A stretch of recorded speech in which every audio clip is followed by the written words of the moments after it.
5 months after the disaster began, after nearly 5 million barrels of oil gushed out, and after an unprecedented response and investigation, the Deepwater Horizon well is officially dead. Drillers have intercepted the leaking column and plugged the hole with cement, but even the man in charge of the response knows it isn't over. This area, these people, will take years to heal. This oil spill went beyond just physical damage. We were threatening ways of life, how people had been grown up and how they were raised, the watermen that operate down here. This is very traumatic to this area. Tony Dardar is one of those watermen. His father was a shrimper. His son is a shrimper. I'm still stunned. Where is this all at to begin with? Where is this? I mean, if it's mixed in the water, where is it going to kill? I mean, what is it going to do? Even as the well was being plugged, Dardar choked back tears as he talked about his fear. His son's fishing grounds have been destroyed. Since he was born, that's what I wanted. He's good. He's good at what he does. What's next?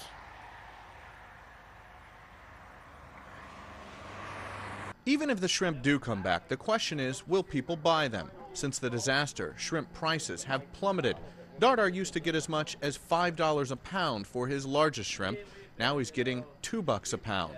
And that is cheaper than hamburger at a grocery store. We're still, staying afloat, but just barely. And the economic impact is hitting in places you may never have thought of. Places like Bobby Petrie's tattoo shop. His customers are the oil workers and the tourists. Both are gone right now. It's not what it used to be. It's not what it was in the beginning of last summer when the economy was still bad, but people were still getting their ink. It's taken me this long to get to this point, and if it was to all be taken away due to an oil spill, I mean, it's frustrating.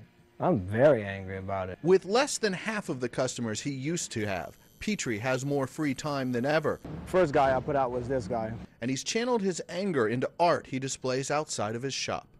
BP, he killed our Gulf, our way of life. The Reaper's cape is pretty much the oil slick covering our Gulf and consuming our Gulf. All this anger, all this uncertainty, all of these financial difficulties are taking a toll on the people of the Gulf Coast. We certainly feel like in Louisiana, particularly southeast Louisiana, we've had one hit after another. Dr. William Pinsky works for the Ochsner Health System, a group of hospitals in and around New Orleans. They recently produced a study that found 30% of respondents are being significantly affected by the spill.